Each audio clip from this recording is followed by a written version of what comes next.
Hello, I'm Archie Luxury and welcome to the Archie Luxury channel. Today I want to talk about something very serious. What is the best Rolex GMT type watch?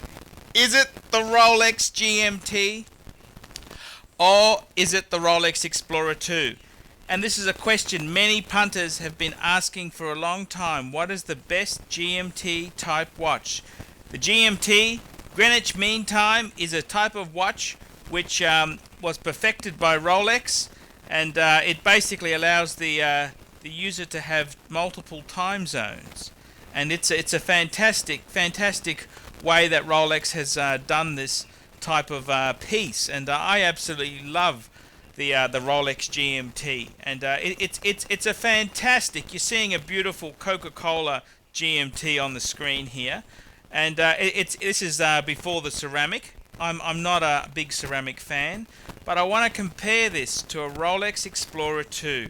Now the Explorer II, it came out originally in I think about 1972 as the orange hand Explorer II.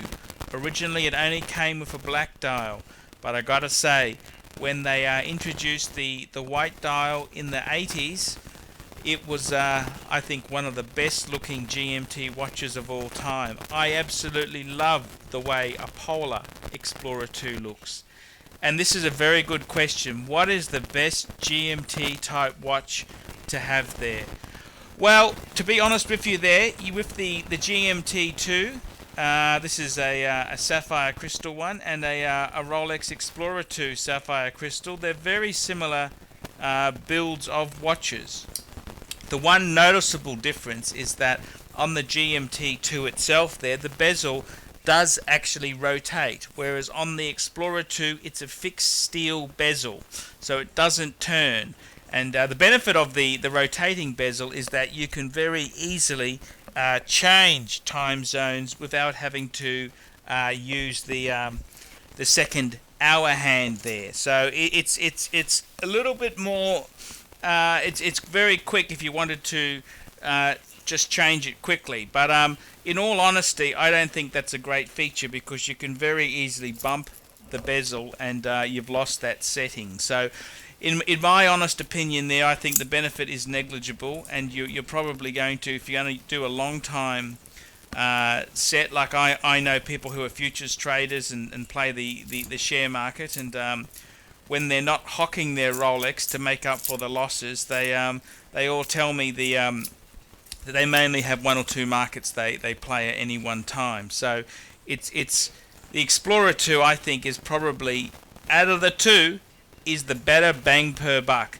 Surprisingly, the Explorer II is a little bit underrated as far as the second-hand values go. So you can actually pick up an Explorer II 90s version a little bit cheaper than you can pick up a GMT II from the same period. So that's a bit of a wrap up on the two pieces there, but they're really quite fantastic. The other option is Patek has got something called a world time, which is a completely different way of solving the dual time type system. And other pieces like Cartier had a Tourneau, which had two watches in the same piece. But I think the Rolex, the way Rolex overcame the need for two time zones, I think they did it in a really marvelous manner, and it's quite ingenious. It's clean, it's fresh, it's just done so well. So that's my opinion. I think the biggest question you've got to ask yourself is, do you get the Explorer II with a white dial or a black dial? The black dial is the traditional color, and it's got a lot of fans. The black dials have really come up in popularity lately. But I've got to be honest with you, I think the white just pips the black dial by a smidgen. That's my own honest view. I think the black dial is great, but the white dial just gives you something different. And with the white dial, there's no confusing your there's no confusing your Explorer II with a Submariner, and that certainly is a great point. I hope you've enjoyed this series here. Tell me what you think. Do you think the Explorer II is better than the GMT, or do you think the GMT is better? Give me your opinion. The latest model Explorer II, it actually has a larger case than the GMT. So this equation now is not so, they're not so similar, but they're still two fantastic watches, and I think they're a watch which every person should have, is a GMT type watch. I'm Archie Luxury. Tell me your opinion, and thanks very much for watching this video. Bye bye.